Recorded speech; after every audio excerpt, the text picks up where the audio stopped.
Hello everyone, this is ज्योति और आज मैं आपके साथ accounting for partnership firms class 12 की जो अकाउंटेंसी में फंडामेंटल्स ऑफ पार्टनरशिप फर्म जो फर्स्ट चैप्टर है उसका जो एक टॉपिक है इंटरेस्ट ऑन पार्टनर्स ड्राइंग्स, आज वो आपके साथ डिस्कस करने जा रही हूँ। तो फर्स्ट ऑफ ऑल, अगर हम पार्टनरशिप के कंटेक्स्ट में ही बात करते हैं तो हम ये we should know that what is partners drawings. Partners drawings का मीनिंग है कि it is that amount which has been withdrawn by a partner of the firm out of the business for its his or her personal use. तो उसको हम partner की drawings बोलते हैं। अब जो पार्टनर की ड्राइंग्स हैं वो भी दो टाइप की हो सकती हैं। एक होती हैं ड्राइंग्स अगेंस्ट कैपिटल और दूसरी होती हैं drawings against profit. Drawings against capital का मतलब है कि अगर कोई पार्टनर बिजनेस में से अब जो भी उसने कैपिटल इन्वेस्ट की है उसमें से कैपिटल में से विड्रॉ कर लेता है कुछ amount out of his for his personal use, तो उसको हम बोलेंगे ड्राइंग्स अगेंस्ट कैपिटल। जो ये ड्राइंग्स अगेंस्ट कैपिटल होती हैं, these are debited to the partners capital account. तो इसमें जितना भी इसमें जो इंटरेस्ट कैलकुलेट किया जाता है, जिस टाइप से हम इंटरेस्ट ऑन कैपिटल कैलकुलेट करते थे, ये वही तरीका है। सिंपली पार्टनर ने जो कैपिटल जितना टाइम बिजनेस में इन्वेस्ट की है, नंबर ऑफ मंथ्स, हम सिर्फ उतने मंथ्स के लिए उसको उसकी उस कैपिटल पे इंटरेस्ट देंगे। मान लीजिए कि एक पार्टनर ने जब कैपिटल इन्वेस्ट की वो 1 लाख रुपए थी, लेकिन ऑन 1st ऑफ अक्टूबर उसने उसमें से 20,000 रुपये विड्रॉ कर लिए। तो उसकी जो 1 लाख की कैपिटल है वो कितने मंथ्स के लिए बिजनेस में रही? वो 6 महीने के लिए बिजनेस में रही। तो 1 लाख के ऊपर हम उसको 6 मंथ्स का इंटरेस्ट देंगे और उसके बाद बाकी के मंथ्स के लिए, that for remaining part of the year, that is from October to March, his capital that remained in the business was 80,000, तो उसको बाकी अमाउंट पे इंटरेस्ट पे होगा। So that was drawings against capital. अब हम बात करते हैं ड्राइंग्स अगेंस्ट प्रॉफिट, जो हमारा एक मेन टॉपिक है आज की डिस्कशन का। ड्राइंग्स अगेंस्ट प्रॉफिट का मतलब है कि अगर एक पार्टनर बिजनेस में से अपने पर्सनल यूज के लिए अपने एस्टिमेटेड शेयर ऑफ प्रॉफिट में से कुछ अमाउंट को विड्रॉ कर लेता है, उसको हम ड्राइंग्स अगेंस्ट प्रॉफिट कहते हैं। ठीक है, अब ये जो ड्राइंग्स अगेंस्ट प्रॉफिट हैं, these are debited to drawings account, right. अब उसको इसके ऊपर इंटरेस्ट पे करना पड़ता है। इंटरेस्ट क्यों पे करना पड़ता है? क्योंकि उसने अभी जो प्रॉफिट फर्म ने अर्न भी नहीं किया, उसने उस प्रॉफिट में से पहले ही एडवांस में ही कुछ अमाउंट विड्रॉ कर दी है। तो he is liable to pay interest on drawings to the firm if there is an agreement among the partners, if partnership deed provides for the same. Okay, अब जो ड्राइंग्स हैं जो पार्टनर विड्रॉ कर रहा है वो दो टाइप की हो सकती हैं। एक हो सकती हैं इरेगुलर ड्राइंग्स और एक हो सकती हैं रेगुलर ड्राइंग्स। इरेगुलर ड्राइंग्स का क्या मतलब है? इरेगुलर ड्राइंग्स का मीनिंग है कि जब ना तो ड्राइंग्स का की जो फ्रीक्वेंसी है वो यूनिफॉर्म है, ना ही ड्राइंग्स की अमाउंट यूनिफॉर्म है। So there is non uniformity, मतलब बराबर नहीं है।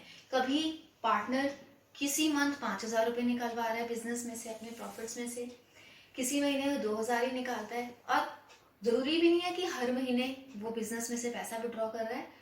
वो कभी 1 महीने बाद विड्रॉ कर लेता है, कभी 2-3 महीने के बाद विड्रॉ करता है, कभी 4-5 महीने के बाद विड्रॉ करता है। इट मीन्स जो उसकी ड्राइंग्स हैं वो इरेगुलर हैं। There is no uniformity in the time period, there is no uniformity in the amount of drawings. और दूसरी वाली ड्राइंग्स होती हैं जिनको हम कहते हैं रेगुलर ड्राइंग्स। रेगुलर ड्राइंग्स का मतलब है कि जब एक पार्टनर एक फिक्स्ड अमाउंट विड्रॉ करता है बिजनेस में से at fixed interval. For example, ये जो रेगुलर ड्राइंग्स हैं ये मंथली भी हो सकती हैं कि हर एक पार्टनर हर मंथ बिजनेस में से 5,000 रुपीज विड्रॉ कर रहा है। ठीक है, ये क्वार्टरली भी हो सकते हैं कि एवरी क्वार्टर एक पार्टनर बिजनेस में से 20,000 रुपीज विड्रॉ करता है। हर क्वार्टर विड्रॉ कर रहा है, मतलब साल में 4 क्वार्टर होते हैं। ठीक है, तो हर क्वार्टर में वो 20,000 विड्रॉ कर रहा है, तो इट मीन्स 4 क्वार्टर्स हो गए, उसने 80,000 रुपीज टोटल पूरे साल में विड्रॉ किया। और वो हाफ ईयरली ड्रॉइंग्स भी हो सकती हैं। लेकिन the thing is this, the concept is this, when a partner withdraws a fixed amount at fixed interval intervals in the accounting period, उसको हम रेगुलर ड्राइंग्स कहते हैं। अब इनके बीच में डिस्टिंग्विश करना क्यों ज़रूरी है? क्योंकि दोनों के केस में इंटरेस्ट ऑन ड्राइंग्स को कैलकुलेट करना अलग अलग रहता है। अगर तो पार्टनर की ड्राइंग्स इरेगुलर हैं तो उसको कैलकुलेट करने, उस पर इंटरेस्ट को कैलकुलेट करने के लिए प्रोडक्ट मेथड यूज होता है, और अगर पार्टनर की ड्राइंग्स रेगुलर ड्राइंग्स हैं तो उस पर इंटरेस्ट कैलकुलेट करने के लिए एवरेज पीरियड मेथड फॉलो किया जाता है। और अब बात करते हैं प्रोडक्ट मेथड की। प्रोडक्ट मेथड में भी दो टाइप से हम इसको यूज कर सकते हैं। जो ये है, ये इसी की एक्सटेंशन है। एक है इसमें सिंपल मेथड और दूसरे का नाम भी प्रोडक्ट मेथड है। सिंपल मेथड क्या है कि मैंने यहाँ पे एक एग्जांपल लिखा है, मैंने 2-4 फिगर्स लिखी हैं। अगर हम उसे ध्यान से देखते हैं कि 1 मई 2019 को पार्टनर ने बिजनेस में से 2000 रुपये विड्रॉ किए, ठीक है। इसी तरह से 1 अगस्त को उसने 5000 रुपीज विड्रॉ किए, 30 सितंबर को उसने 2000 रुपीज विड्रॉ किए और 31 जनवरी को उसने 6000 रुपीज विड्रॉ किए। अब देखने से ही पता चल रहा है, ना तो इंटरवल्स रेगुलर हैं, ना ही अमाउंट यूनिफॉर्म है। कभी 2000, कभी 5000, कभी अगेन 2000, फिर 6000। इसका मतलब ये इरेगुलर ड्राइंग्स का केस है। और हम कौन सा मेथड अप्लाई कर रहे हैं इसमें? Simple method. तो यहाँ पे लिखा है मैंने कि मंथ्स अप टू 31 मार्च। अगर एक पार्टनर ने 1 मई 2019 को 2000 रुपये विड्रॉ किए हैं तो ये किस फाइनेंशियल ईयर में आ रहा है? 1920 में। तो जब ये फाइनेंशियल ईयर एंड होगा तो मंथ्स 31 मार्च 2020 को एंड होगा, तो 31 मार्च 2020 तक ये कितने मंथ्स बने? अप्रैल को छोड़ दीजिए, मई से लेकर मार्च तक ये 11 महीने बन गए। अब उसने अगर अगस्त में अमाउंट विड्रॉ की है 5000, तो अगस्त से लेकर मार्च तक कितने मंथ्स होते हैं? तो अगर हम 4 महीने छोड़ देते हैं, अगस्त, सितंबर, अक्टूबर, नवंबर, दिसंबर, जनवरी, फरवरी एंड मार्च, ये 8 महीने हो गए। और अगर उसने 30 सितंबर को विड्रॉ की है तो मतलब अक्टूबर से लेकर मार्च तक कितने मंथ्स हो गए? 6 मंथ्स। अगर उसने जनवरी में 31 जनवरी को विड्रॉ की है तो 2 महीने बचे 31 मार्च तक, फरवरी एंड मार्च, वो हम यहाँ पे लिख लेते हैं। ओके, अब हम इंडिविजुअली इनके ऊपर इंटरेस्ट कैलकुलेट करेंगे। अब जो रेट ऑफ इंटरेस्ट मैंने लिखा है, इंटरेस्ट ऑन ड्राइंग्स का जो रेट है दैट इज 15% पर एनम। तो ड्राइंग्स की अमाउंट क्या है? 2000 रुपीज। उसने एक ही बार विड्रॉ किया ये 2000। उसके बाद 15% रेट है हमारा, और मंथ्स अप टू 31 मार्च 11, और टोटल साल में 12 मंथ्स होते हैं। तो इस ढंग से अगर हम इंटरेस्ट ऑन ड्राइंग्स को कैलकुलेट करते हैं तो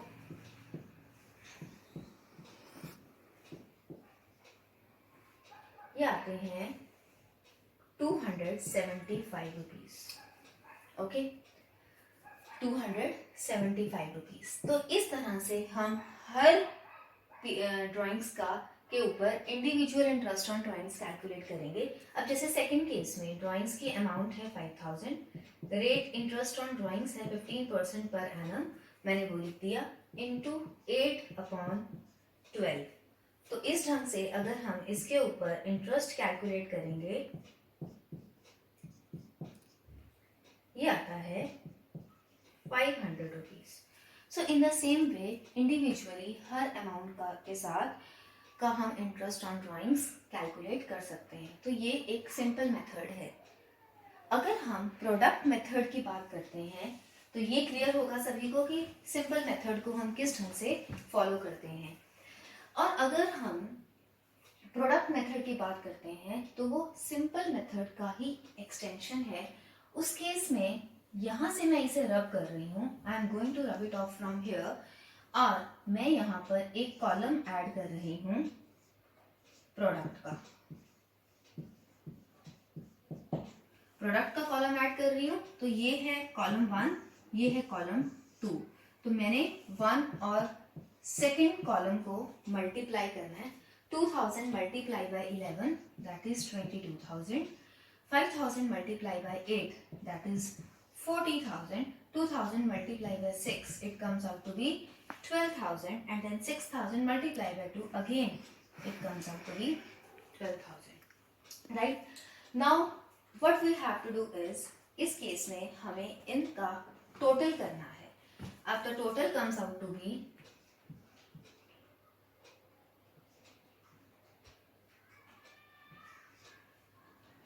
86,000. The amount of drawings with the product, it is 86,000. अब now we have to do it like this. जो हमने interest calculate करना है, that is in 86,000 into 15% per annum, और इसमें हम सिर्फ और सिर्फ 1 month का एवरेज पीरियड लेंगे. वहां पर सिंपल मेथड में हम हर महीने का ले रहे थे. 11/12 दिया हमने, 8/12 दिया, 6/12 लेते हैं, 2/12 लेते हैं. यहाँ पर ऐसा नहीं है. यहाँ पे हमने ड्राइंग्स को मंथ्स के साथ मल्टीप्लाई करके एक उसका टोटल कर दिया, रेट ऑफ इंटरेस्ट उसी ढंग से लगाया, और साथ में हमने इसको इंटू 1/12 कर दिया, और जो भी फिगर आएगी that will be rate of that will be the interest on drawings. So that was about product method under the same when the drawings are irregular. अब हम बात करते हैं average period method की. In average period method उसमें जो interest, और ये जो बहुत important method है, इसमें से क्वेश्चन आता ही है एग्जाम में, और जो भी फुल फ्लेश क्वेश्चन होता है उसमें भी एक पार्ट होता है. फुल फ्लेश क्वेश्चन में भी इंटरेस्ट ऑन ड्राइंग्स को कैलकुलेट करने का एक पार्ट होता है. अब एवरेज पीरियड मेथड तब फॉलो होता है, मैंने पहले ही बताया है, कि जहां पर हमारी ड्राइंग्स रेगुलर होती हैं, when the same amount is withdrawn at regular intervals bye partners. तो उस केस में इंटरेस्ट ऑन ड्राइंग्स कैसे कैलकुलेट किया जाता है? इंटरेस्ट ऑन ड्राइंग्स को कैलकुलेट करने का फॉर्मूला है टोटल ड्राइंग्स. अब अगर एक पार्टनर 4,000 हर मंथ विड्रॉ कर रहा है, तो उसकी टोटल ड्राइंग्स क्या हो गई? 4,000 मल्टीप्लाई बाय 12. तो टोटल ड्राइंग्स मतलब total drawings through out the year, तो ये हो गई 48,000 इनटू रेट. जैसे हमने 15% रेट ले रखा है, वही रेट हमने ले लिया, इनटू एवरेज पीरियड अपॉन 12. अब ये जो एवरेज पीरियड है, ये एक नया पॉइंट है यहाँ पर. तो सबसे पहले तो हम फॉर्मूला को देखते हैं. Interest on drawings is equal to total drawings into rate upon 100 into average period upon 12. अब ये एवरेज पीरियड क्या है? एवरेज पीरियड को कैसे कैलकुलेट किया जाता है? एवरेज पीरियड को कैलकुलेट करने का फॉर्मूला है months left after first drawing plus months left after last drawing upon 2. इसको मैं समझाती हूँ, बहुत इजी है और बहुत इजीली समझ में आ जाएगा. पहले आप इसका कॉन्सेप्ट समझ लीजिए कि एवरेज पीरियड क्या है. मैं दोबारा से बोलती हूँ, months left after first drawing plus months left after last drawing upon 2. ठीक है, तो जो भी एवरेज पीरियड होगा वो हमने यहाँ पर लिख देना है. जो यहाँ से कैलकुलेट करके आएगा वो हमने यहाँ पर लिख देना है. अब ये एवरेज पीरियड कैसे कैलकुलेट होता है, इसका मीनिंग क्या है? देखिए, फॉर एग्जाम्पल, अगर एक पार्टनर मंथली ड्राइंग्स के कॉन्सेप्ट को फॉलो कर रहा है, मंथली ड्राइंग्स को फॉलो कर रहा है, इसका मतलब क्या हुआ कि वो हर महीने मनी विड्रॉ कर रहा है बिजनेस में से. सिर्फ यहां तक हम लिमिटेड नहीं रह सकते कि हर एवरी मंथ विड्रॉ कर रहा है. अब एवरी मंथ विड्रॉ कर रहा है, हो सकता है कि वो beginning of every month withdraw कर रहा हो सकता है कि वो middle of every month withdraw कर रहा हो, और हो सकता है कि वो end of every month amount withdraw कर रहा हो बिजनेस में से. ठीक है, अगर हम मंथली ड्राइंग्स की बात करते हैं, विड्रॉ कर रहा है वो 10,000 per month, rate of interest on drawings है 15% पर एनम, और मैं कहती हूं कि वो हर महीने की बिगिनिंग में विड्रॉ कर रहा है 10,000 रुपए हर महीने की बिगिनिंग में. एवरी मंथ की बिगिनिंग में मतलब कितने मंथ्स हैं? 12 मंथ्स हैं, स्टार्टिंग फ्रॉम 1 अप्रैल. इसका मतलब हर महीने की फर्स्ट को वो बिजनेस में से पैसा विड्रॉ कर रहा है.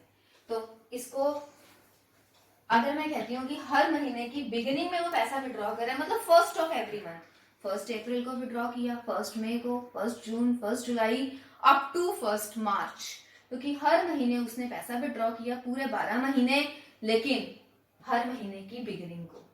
तो उसके से मैं एवरेज पीरियड कैसे कैलकुलेट करूंगी? एवरेज पीरियड में कैलकुलेट करने का फॉर्मूला क्या है? Months left after first drawing. उसकी फर्स्ट ड्राइंग कब हुई? 1 अप्रैल को। 1 अप्रैल को ही उसने पैसे विड्रॉ कर दिए। 1 अप्रैल से लेकर 31 मार्च तक कितने मंथ्स हुए? 1 अप्रैल को अगर उसने पैसा विड्रॉ किया तो उसके बाद उस साल के कितने महीने बचे? 12 ही तो बचे। Months left after first drawing 12। उसकी लास्ट ड्राइंग कब होगी? 1 मार्च को। 1 मार्च को अगर वो लास्ट ड्राइंग कर रहा है तो उस फाइनेंशियल ईयर के कितने महीने बचे होंगे 1 मार्च से? पूरा 1 महीना, 1 अप्रैल से 1 मार्च से 31 मार्च, 1 महीना ही बचा। Months left after last drawing 1 month divided by 2। तो अगर मैं यहाँ पर 13/2 लिख रही हूँ, मेरा एवरेज पीरियड आ गया 6.5, और हम इसको क्या लिख सकते हैं? 6.5। तो इस ढंग से मैंने एवरेज पीरियड को कैलकुलेट किया।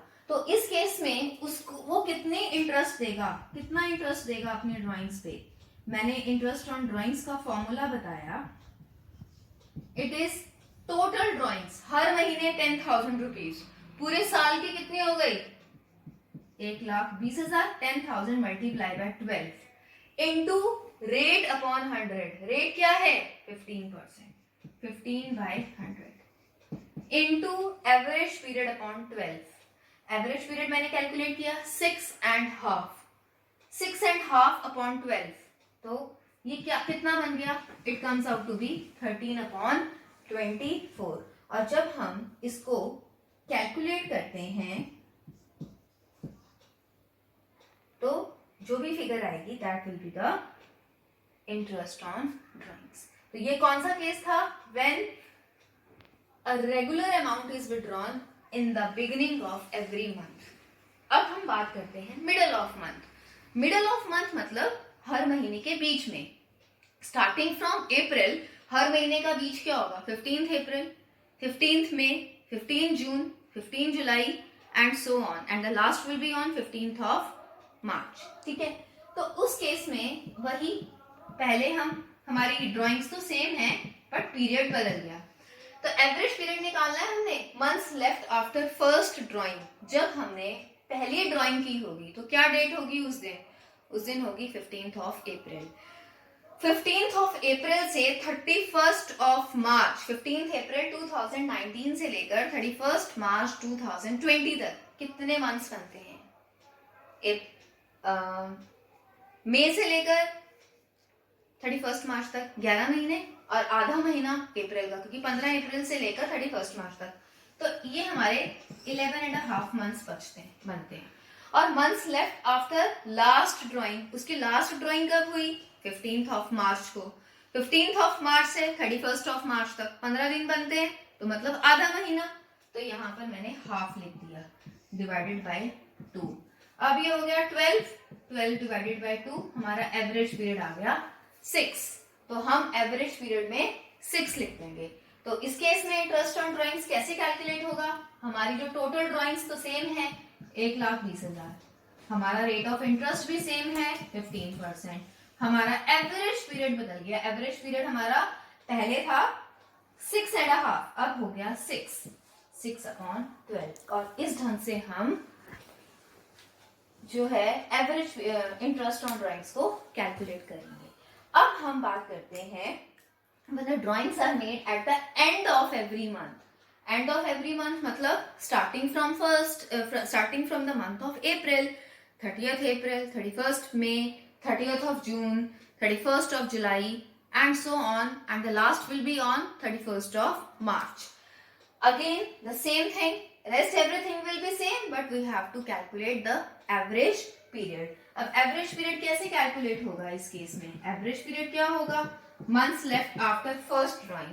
फर्स्ट ड्राइंग हुई हमारी 30 अप्रैल को। 30 अप्रैल के बाद कितने महीने रह गए? 31 मार्च तक 11 महीने रह गए। उसके बाद लास्ट ड्राइंग हुई हमारी 31 मार्च को, वो तो लास्ट अकाउंटिंग ईयर खत्म हो गया, लास्ट ड्राइंग के बाद तो कोई मंथ बचा नहीं, तो मैंने यहाँ पे 0 लगा दिया, तो हमारा एवरेज पीरियड आ गया 5.5। और इंटरेस्ट ऑन ड्राइंग्स कैसे कैलकुलेट होगा, इट विल बी 1,20,000 हमारी टोटल ड्राइंग्स हैं। उसके बाद rate of interest 15/100 into average period, it is 11/2, तो 11/2 अपॉन 12 दैट इज 11/24। और यहां से हमारा interest on drawings in case the drawings are monthly and they are made at the end of every month. So that is how we have to calculate interest on drawings when the drawings are regular and when the drawings are monthly. अभी तक हमने monthly drawings की बात की थी, ठीक है। अब हम बात कर रहे हैं क्वार्टरली ड्राइंग्स की। क्वार्टरली ड्राइंग्स का मतलब होता है कि जब एक साल में 4 क्वार्टर्स होते हैं, जब एक अमाउंट 3 महीने में एक बार विड्रॉ की जाती है, उसे हम क्वार्टरली ड्राइंग्स बोलेंगे। तो एक साल में 4 क्वार्टर्स होते हैं, तो पहला क्वार्टर कब से कब तक होगा, अप्रैल मई जून, अप्रैल से लेकर जून तक। दूसरा क्वार्टर होगा जुलाई से सितंबर। Third quarter will be from October to December and the fourth quarter will be from January to March. तो अब हम क्वार्टरली ड्राइंग्स की बात करते हैं।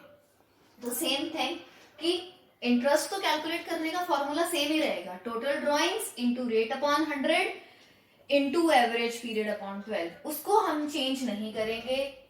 एवरेज पीरियड को कैलकुलेट करने का तरीका भी वही रहेगा, months left after first drawing plus months left after last drawing upon 2। और हमने अमाउंट क्या ली थी कि मान लीजिए कि जो ड्राइंग्स की अमाउंट है वो है 1 लाख, ड्राइंग्स हैं हमारी ₹1 लाख पर क्वार्टर, वो पर मंथ थी, अब ये पर क्वार्टर हो गई कि 3 महीने में एक बार हम 1 लाख रुपया निकाल रहे हैं, ठीक है।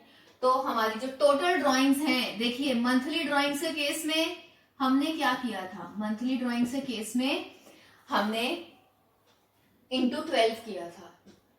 मेन पॉइंट इसमें ध्यान देने वाला यही है कि क्वार्टरली ड्राइंग्स में हम टोटल ड्राइंग्स निकालने के लिए इंटू 4 करेंगे, तो टोटल ड्राइंग्स हो जाएंगी 4 lakh per year, 4 lakh rupees annually, ठीक है। अब हमने एवरेज पीरियड निकालना है, तो एवरेज पीरियड क्या होता है, months left after first drawing plus months left after last drawing upon 2।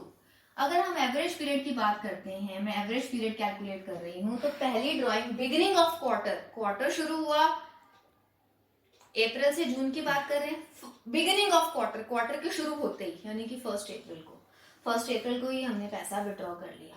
तो फर्स्ट ड्राइंग को विड्रॉ करने के बाद कितने मंथ्स बचे, 12 ही बचे।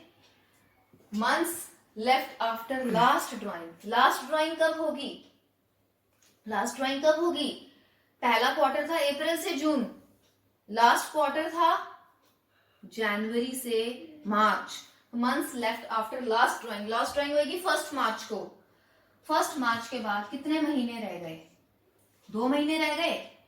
1 मार्च के बाद 1 महीना रह गया, 1 मार्च टू 31 मार्च।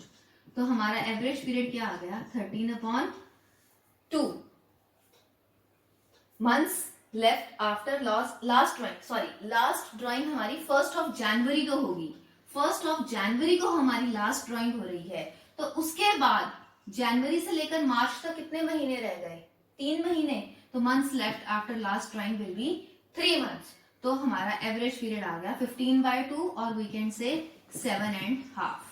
अब इस केस में इंटरेस्ट ऑन ड्राइंग्स वही कैसे कैलकुलेट होगा, टोटल ड्राइंग्स क्या है हमारी 4 lakh into rate 15/100 into average period 7.5, तो ये क्या हो जाएगा 15/24। इस ढंग से हम इंटरेस्ट ऑन ड्राइंग्स कैलकुलेट करते हैं when a regular amount is withdrawn at the beginning of every quarter. अब हम मिडल ऑफ क्वार्टर पे आते हैं। मिडल ऑफ क्वार्टर मतलब एक क्वार्टर है अप्रैल मई जून, मिडल ऑफ क्वार्टर मतलब 3 महीने में से 1.5 महीना, 1.5 मंथ। 1.5 मंथ कब होगा, अप्रैल मई जून में 15 मई को। अगर हम फर्स्ट ड्राइंग कर रहे हैं 15 मई को, फर्स्ट ड्राइंग कर रहे हैं हम 15 मई को, तो 15 मई से लेकर 31 मार्च तक कितने मंथ्स हुए? 12 महीनों में से 1.5 महीना ही तो कम हुआ। 15 मई से लेकर 31 मार्च तक 10.5 महीने हुए, 10.5 months। तो months left after first drawing will be 10.5। और उसके बाद months left after last drawing. Last drawing कब होगी? जनवरी, फरवरी, मार्च में मिड ऑफ फरवरी, 15 फरवरी को। तो उसमें months left after last drawing मतलब 15 फरवरी से लेकर के 31 मार्च तक, 1.5 महीना, 1.5 month। तो एवरेज पीरियड कितना आ गया? 12/2, that is 6 months। 6 months is the average period. तो हमारी जो ड्राइंग्स हैं उसको क्या कैसे इंटरेस्ट ऑन ड्राइंग्स कैसे कैलकुलेट किया जाएगा? टोटल ड्राइंग्स तो यही रहेंगी, रेट ऑफ इंटरेस्ट भी यही रहेगा, एवरेज पीरियड अपॉन 2 हो जाएगा। ठीक है, तो एवरेज पीरियड हमारा कितना आया? 6, तो 6/2 हो जाएगा। ठीक है, अब हम बात करते हैं when drawings are made at the end of the quarter. End of the quarter means, अब इसमें भी हमें एवरेज पीरियड निकालना है। एंड ऑफ क्वार्टर मतलब अप्रैल में, जून में, एंड में 30 जून को पहली ड्राइंग हुई। तो इसका मतलब months left after first drawing, 30 जून को हम पैसा विड्रॉ कर रहे हैं, तो 3 महीने तो बीत गए। तो months left after first drawing will be 9 months। और हमारी जो लास्ट ड्राइंग होगी वो होगी 31 मार्च को, क्योंकि हमारा लास्ट क्वार्टर है जनवरी टू मार्च। 31 मार्च को हमारी लास्ट ड्राइंग होगी, तब तो कोई भी महीना नहीं बचेगा उस साल का, तो हमने 0 ले लिया। तो हमारा एवरेज पीरियड कितना आ गया? 9/2 और 4.5 months। तो इंटरेस्ट ऑन ड्राइंग्स कैसे कैलकुलेट होगा? 4 lakhs into 15% into average period. Average period is 9/12, तो दैट इज 9/24। ठीक है, तो 9/24 हो गया। उसके बाद हम बात करते हैं, अब क्वार्टरली ड्राइंग्स आपके साथ डिस्कस कर लिया। अब मैं डिस्कस कर रही हूँ जब ड्राइंग्स की जा रही हैं for half year only, for 6 months only. मान लीजिए कुछ एक पार्टनरशिप फर्म 1 अक्टूबर को ही स्टार्ट हुई है, तो पार्टनर्स ने विड्रॉ करना शुरू किया 1 अक्टूबर से, तो half of the year has been passed. अब 1 अक्टूबर से लेकर 31 मार्च तक ही वो विड्रॉ करेंगे। तो 6 महीने के लिए ड्राइंग्स हुई, तो मैंने वही लिखा है when drawings are made for 6 months only. When drawings are made for 6 months only. उस केस में अगर तो बिगिनिंग ऑफ मंथ को ही विड्रॉ कर रहे हैं, वही अमाउंट हमारी सेम है, अमाउंट ऑफ ड्राइंग्स है 10,000 पर मंथ। अब उन्होंने 6 महीने के लिए विड्रॉ किया, तो टोटल ड्राइंग्स हमारी कितनी हुई? 10,000 इंटू 6, 60,000। और उसके बाद हमारा रेट ऑफ इंटरेस्ट तो वही है, और एवरेज पीरियड, अब वही हमको एवरेज पीरियड कैलकुलेट करना है। अगर बिगिनिंग ऑफ 6 months में मतलब 1 अक्टूबर को ही विड्रॉ कर लेते हैं, तो how many months will be left after first drawing? अक्टूबर से मार्च 6 महीने, और लास्ट अमाउंट को विड्रॉ करेंगे 1 मार्च को, तब कितने मंथ्स रह जाएंगे? 1 मार्च तो 31 मार्च, 1 month, 6 + 1/2, that is 7/2, और we can say 3.5। ठीक है, तो हमारी जो टोटल ड्राइंग्स हैं वो हैं 60,000, रेट ऑफ इंटरेस्ट है 15%, और हमारा एवरेज पीरियड है 7/2 और 3.5, तो ये हो जाएगा average period upon 12, that is 7/24।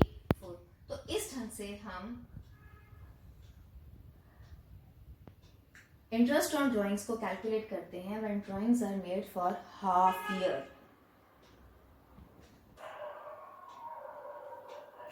और अब हम बात करते हैं in case of half yearly drawings के ही केस में, when the amount is withdrawn for 6 months in the middle of every month. तो अगर हम अक्टूबर से मार्च तक के ही फाइनेंशियल हाफ ईयर के पीरियड की ही बात करते हैं, तो मिडल ऑफ एवरी मंथ मतलब 15th अक्टूबर से हमने विड्रॉ करना शुरू किया, तो 15th अक्टूबर, 15th नवंबर, 15th दिसंबर, तो इस ढंग से हम विड्रॉ कर रहे हैं। तो उस केस में हमारी टोटल ड्राइंग्स तो वही रहेंगी 60,000, लेकिन एवरेज पीरियड डिफरेंट हो जाएगा। तो एवरेज पीरियड कैसे डिफरेंट हो जाएगा? जब हमने months left after first drawing, हमने फर्स्ट ड्राइंग की 15 अक्टूबर को, तो 15 अक्टूबर से लेकर 31 मार्च तक कितने मंथ्स हो गए? 5.5 मंथ्स। और months left after last drawing, last drawing हमारी कब हो रखी होगी? 15 मार्च को, तो 15 मार्च से 31 मार्च तक हाफ मंथ। तो हमारा जो एवरेज पीरियड है वो आ गया 6/2, दैट इज 3 मंथ्स।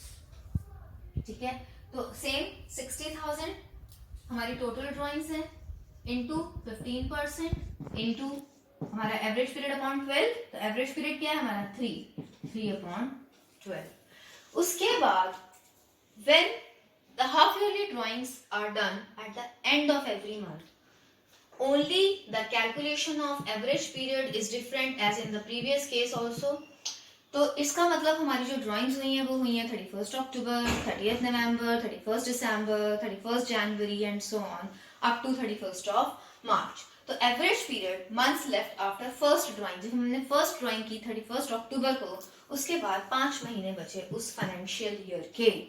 उसके बाद हमने लास्ट ड्राइंग की 31 मार्च को, उसमें तो कुछ भी नहीं बचा, last day of the financial year है, तो हमारा जो एवरेज पीरियड आ गया that will be 2.5 months, right. तो हमारा जो इंटरेस्ट ऑन ड्राइंग्स होगा will be total drawings into rate upon 100 into average period upon 12, तो ये हो जाएगा 5/24। सो इस ढंग से हम इंटरेस्ट ऑन ड्राइंग्स को कैलकुलेट करते हैं। इन अ नटशेल जो एवरेज पीरियड मेथड है उसका फॉर्मूला है total drawings into rate upon 100 into average period upon 12।